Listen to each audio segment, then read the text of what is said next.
Welcome back, viewers. Now let's take a look at the latest developments. In a bid to clearly articulate India's stand on terrorism originating from Pakistan to the international community after the Operation Sindoor had a successful time, the Prime Minister Modi-led BJP government is launching a significant global outreach initiative.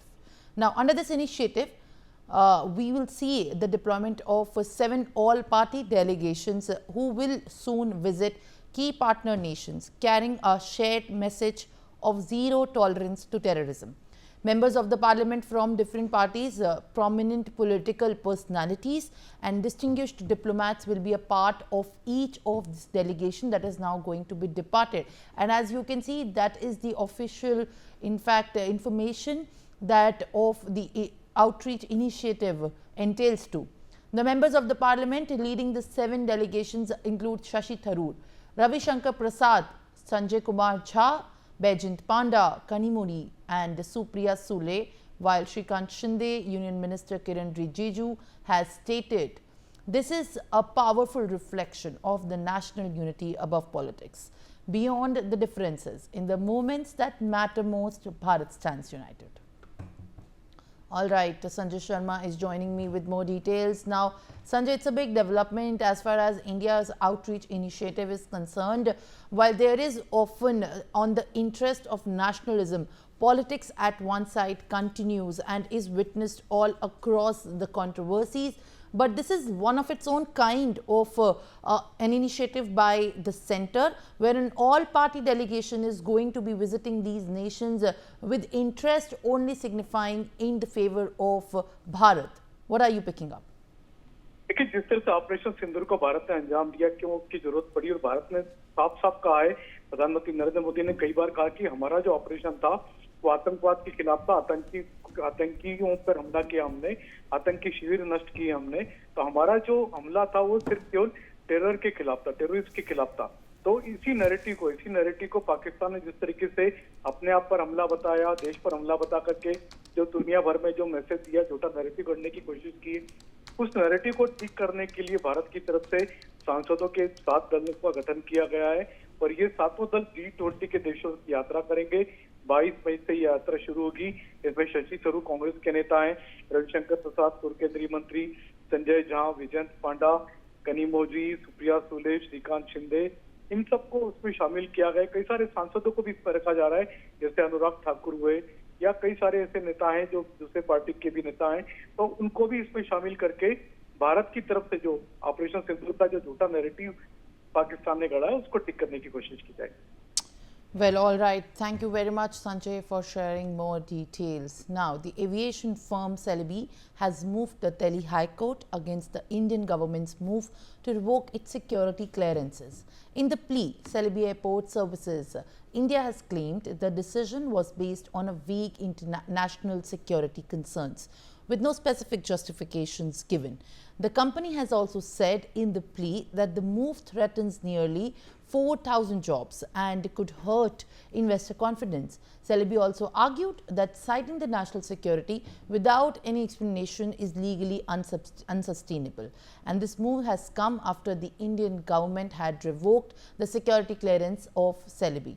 The Bureau of the Civil Aviation Securities Order, the BCAS order, had come days after the Turkish President Erdogan openly backed support to Pakistan and condemned India's Operation Sindoor. Remember, the Turkish President Erdogan went a step ahead and supplied drones to Islamabad that were used to target the civilians across the Indian cities last week, and we have all seen the cost of retaliation that Pakistan had to pay. But despite that, in fact, the Turkish side continued to offer their support. Vipul Saxena, senior aviation expert, and Rudra Vikram Singh, who's a Supreme Court lawyer, joining me live on the telecast. Appreciate you both being present on the broadcast. Now, Mr. Saxena, first question to you, as in fact this very significant order by the BCAS has come and revoking the license and clearances to the Turkish firm Celby, but Celby continues to take it through the legal course. But when we talk about how exactly there has been a mass call boycotting the relations with the Turkish firms, this move in interest of the national security has also given a big setback to the operation handling setup at the airports. So how does India and Bharat at this point of time continues to grapple with that as a big change in the strategic partnership with Turkey has come forward? Turkey was a friendly country to us. We had very good cultural relations and business relations and defense cooperation with Turkey for quite some time, quite long time. But of late, during this Indo-Pak war, with this recent conflict, Turkey has openly supported Pakistan. And second thing, in various attacks of drones, maximum drones have been found made of Turkey. So in that case, Government of India has taken a stand that any attack by Pakistan or those who are supporting Pakistan on terror, they will be treated equally. So that is the condition which Government of India has taken, stand Government of India has taken. Now till time Turkey was a friendly country, security clearance was given. But now that country also has made a repeated instances that we are with Pakistan. I think they themselves has put themselves into a situation where they cannot be anymore be a friendly country. So in that scenario, Government of India has a full right to take such decision in the interest of national security.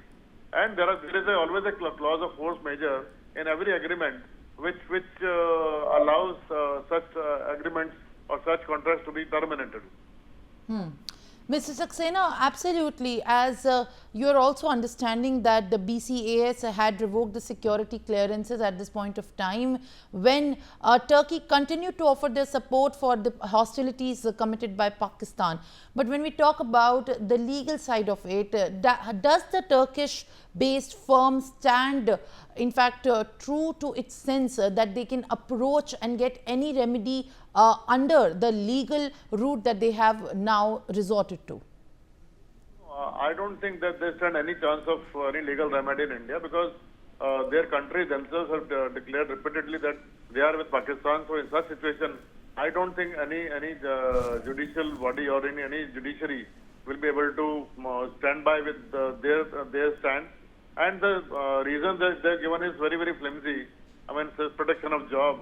That's Indian government's duty to provide job to their employees, their citizens.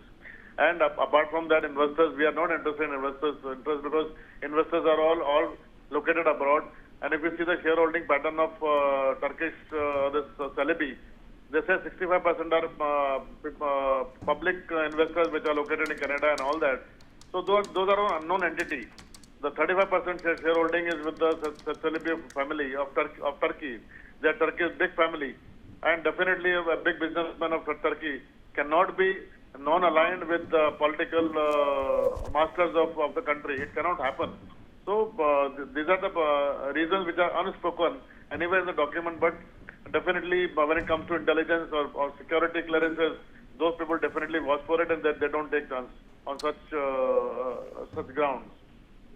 Well, absolutely, Mr. Saxena. Thank you very much for weighing in on this matter. And also now joining me live on the broadcast is, in fact, Mr. Rudra Vikram Singh, who's a Supreme Court lawyer. Mr. Singh, appreciate you joining me this morning. Now, how do you see the Turkish-based aviation firm approaching the Delhi High Court, challenging the centre's decision? As, in fact, centre has cited, while also revoking the licenses, that it is in the interest of national security. So how does one intend to defend this even in the courts, as the Turkish airport services, the Celby, has cited that this claim is unsustainable? See, when there is a dispute about national security, or when there is a concern about the national security, that has to be seen in Supreme. Nothing is bigger than, nothing is supreme than our national security or of any country. So, Government of India, Union of India has taken a decision in the interest of their citizen, because if there is an issue related to interest of security, that has to be blocked. And let me remind you one judgment by Honorable Supreme Court, that is Kulja Industries Limited versus Western Telecom Project, wherein Honorable Supreme Court has held that a state has inherent power to blacklist, to revoke any contract, and that cannot be confronted by any statute if there is something related to national security. So, yes, anybody has the remedy to go before any court of law. They can directly approach to the Supreme Court. They can directly approach to the High Court. Obviously, there is a Indian Contract Act in 1872. They might have gone to Honorable High Court, stating that Indian Contract Act, because there will be a contract between Union of India and that company. So they might have gone quoting that contract that there may be a clause that you cannot revoke this license arbitrarily. There has to be a principle of natural justice. So their claim would be like this, that there has to be the natural justice has to be seen. We have to give opportunity to be heard. But the Union of India will put their point on this way only, that if there is a point of national security, we cannot compromise of anything. Absolutely. In fact, Mr. Singh, thank you very much for being with us on the broadcast and also detailing it for our viewers as what this now controversy is going to look like. Now, from there, let's also shift our focus to other developments. The Jammu and Kashmir State Investigation Agency is conducting searches in multiple locations in the north and the central parts of Kashmir to unearth the terror infrastructure. This has come days after the agency has launched raids at 20 places in South Kashmir. The terror crackdown is well underway in Jammu and Kashmir. Remember, security agencies have neutralized 6 terrorists in 2 major operations over the last week. Additionally, several OGW, the overground worker modules, have also been busted by the security agencies. My colleague Ashik Mir has also shared the latest updates from the ground report. Now let's take a look. Pahalgam में हुई आतंकी घटना के बाद जम्मू कश्मीर में लगातार anti terror operations चलाए जा रहे हैं। जम्मू कश्मीर के उत्तरी और दक्षिणी इलाकों में लगभग 20 ऐसी जगहें हैं जहां पर सुरक्षा बलों की तरफ से एंटी टेरर ऑपरेशंस चलाए जा रहे हैं और बीते 2 दिन पहले इसी तरह दक्षिणी कश्मीर के इलाके में 2 बड़े एनकाउंटर्स हुए और इन एनकाउंटर्स में 6 आतंकी मारे गए जिनका ताल्लुक जैश और लश्कर से था। इनके कब्जे से भारी असला और गोला बारूद भी बरामद हुआ। इसके अलावा अगर हम घाटी के लाइन ऑफ कंट्रोल एरियाज की बात करें, जिनमें कुपवारा, बांडीपोरा और बारामूला शामिल है, यहां पर भी लगातार सुरक्षा बलों की तरफ से लाइन ऑफ कंट्रोल के इलाकों में सर्च ऑपरेशन चलाए जा रहे हैं। सेना प्रमुख उपेंद्र द्विवेदी ने भी लाइन ऑफ कंट्रोल के एरियाज का मौका और जायजा लिया और वहां पर उन्होंने तमाम तर सिचुएशन को देखा, क्योंकि बीते 2 दिनों से लगातार इन्फिल्ट्रेशन अटैम्प्ट्स किए जा रहे हैं, जिन्हें रोकने के लिए सेना प्रमुख ने आला ऑफिसर्स को हिदायत दी कि किस तरह इन इन्फिल्ट्रेशन अटैम्प्ट्स को रोकना है। हालिया दिनों हुए ऑपरेशन सिंदूर में जिस तरह पाकिस्तान में 100 से ज्यादा आतंकी मारे गए, उसके बाद जो है अब जम्मू कश्मीर भर में इन सब चीजों को देखकर ऑपरेशंस में तेजी लाई जा रही है और जो भी इन्फिल्ट्रेट करके यहाँ पर आतंकी आए हैं तो उनको न्यूट्रलाइज करने के लिए जो है अब लगातार ऑपरेशंस पूरे जम्मू कश्मीर भर में चलाए जा रहे हैं। इस समय 20 ऐसी लोकेशंस है जिसमें उत्तरी कश्मीर और दक्षिणी कश्मीर शामिल है, जहां पर अभी भी एंटी टेरर ऑपरेशन चलाया जा रहा है और कई सारे OGWs अभी तक गिरफ्तार हुए हैं। इंडिया न्यूज के लिए आशिक मीर, श्रीनगर से। Now, viewers, after the successful completion of the Operation Sindoor, the Indian Army is going door to door in the areas of Poonch, located near the line of control, which were heavily impacted by the Pakistani shelling. The Army Jawans have interacted with the local residents and provided them with the medicines and ration. Remember, viewers, the Pakistani Army had opened fire at civilians and deliberately targeted them last week. 16 innocent lives were lost in Poonch due to this. On that note, let's also listen in to what the local residents have said. तो आज आपको पता है कितनी देर से यहाँ पे गोलाबारी हो रही थी और हमारे फौजी भाइयों ने ना बहुत अच्छा योगदान दिया, क्या बॉर्डर पे भी और क्या हमारे मोहल्ले में भी आके, और अभी राशन प्रोवाइड कर रहे हैं। इनका हम दिल की गहराई से धन्यवाद करना चाहती हूँ। तो भगवान इनकी लंबी आयु करे। तो कोई बात नहीं, हम भी इनके साथ हैं। जैसे बॉर्डर पे लड़ रहे हैं, हम भी पूंछ में ही रहे, हम भी कहीं नहीं गए, तो हम भी इनके साथ। Ajay Jandyal, my colleague, is joining me with more updates. Ajay, now Indian Army is going door to door and ensuring that the damage that has been caused to the civilians at the LOC is now being looked into, as the restoration work is also underway by the administration. Earlier in the last few days, Jammu and Kashmir Chief Minister Umar Abdullah has also visited the affected sites where there was a lot of devastation that was prevailing. Now, what are the latest updates that you can share about the outreach plans and the efforts that have been adopted by the Indian Army to go and meet these affected families? See, major challenge for the forces and the authorities over here in the Jammu and Kashmir is to ensure that your family, those who have lost their family members, those who have lost their properties in this intense shelling from Pakistan side, they has to be, properly their life can be taken back into the track. So that's why Indian Army, that after they have given befitting retaliation and reply to the Pakistani forces, those who were targeting the civilian area, now they are visiting door to door to the civilian houses, and especially those who have lost their properties, those who have lost their family members in this intense shelling from the Pakistan side, and also paying tribute to the people, those who have martyred, and also providing them the best possible, help, whether it is a food, whether it is other thing which they required in their day-to-day life. No doubt authorities are ensuring that the people, those who have lost their properties, their houses will be restored soon, and they will be provided best possible compensation. But Army is also playing a very important role and doing welfare works for the people of this area.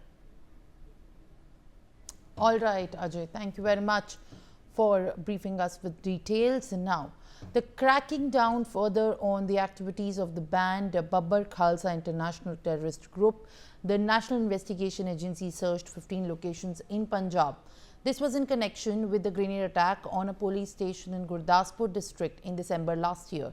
The searches carried out in Gurdaspur, Batala, Amritsar and Kapurthala districts of Punjab led to the seizure of various incriminating materials, including mobile, digital devices and documents that has been recovered by the National Investigation Agencies. Now, this is in fact in series of continuation of a crackdown against terror and the affiliations of the Babbar Khalsa group at several places in Punjab and their nexus, which is being operated from the very remote villages in Kapurthala, Amritsar and Gurdaspur of the grenade attack. Vipin Parmar is joining me with more details. Vipin, a very good morning. In fact, this is the latest that we are picking up from the security agency's investigation. National Investigation Agency's crackdown against terror of nabbing the nexus and also seizing the kind of conspiracy that was hatched behind the grenade attack in Gurdaspur continues. The raids are being conducted. What are you picking up as various incriminating materials have also been seized? Well, very good morning, Simran. NIA National Investigation Agency, they have intensified their, raids against these, BKI terrorists who are operating, sitting there in a broad bell after the arrest of Happy Patia. NIA, conducted these raids in among 15 locations in Punjab. Well, the premises of the suspects in USA-based BKI operatives Harpreet Singh alias Happy Patia and Shamsher Singh alias Honey and other other terrorists who are based in other countries. Well, as far as NIA is concerned, this investigation in the case related to hand grenade attack on a police station in Gani ke Bangar district, Gurdaspur. Well, it has revealed that that how these Babbar Khalsa international terrorists who are sitting there in abroad or sitting there in Pakistan, being played on the hands of ISI and they are recruiting these local gangsters. They are providing them the logistics, whether it's weapon, ammunition, or other sort of support. So it's a new sort of module, a new sort of modus operandi to carry out such attacks. So today itself, 15 locations, whether it's Punjab's Gurdaspur, Batala, Amritsar, Kapurthala, various locations were raided, and crucial documentation and other evidences have already been collected by NIA during these raids. So definitely it's a big crackdown, and not only this raid but also National Investigation Agency working upon multiple cases over here in Punjab, whether it's the intelligence headquarter blast, whether it's Ludhiana court blast. So this is the new sort of modus operandi of these Babbar Khalsa international or Khalistani terrorists, which have come in front, that how they are using local gangsters to to carry out such attacks. So we have to wait and see what sort of other material and what sort of evidences they have collected. But definitely in more coming days, more arrests will be there. And as far as the NIA sources are concerned, they are clearly stating that they are very near to crack down. They are very near to catch this whole nexus which is working here in Punjab. All right, Vipin, thank you very much for adding more details. Now, let's also shift our focus to the developments acting on the intelligence regarding the Maoist presence in the Gagdampur and hills of surrounding forest areas. Personnel from the Bolangir Police District, Voluntary Force and Special Operations Group launched a coordinated raid. Although the Maoists managed to escape before the operation, authorities recovered substantial explosives, indicating plans for a major attack. Security officials suggest that intensified anti-Maoist operations in Chhattisgarh, particularly Operation Black Forest, have pushed insurgents towards Odisha, marking a growing security concern for the region. The Bolangir-Bargarh Mahasumund jungle corridor has reportedly been used by the Maoist groups for strategic movement. Listen into what the SP Abhilash G has to say.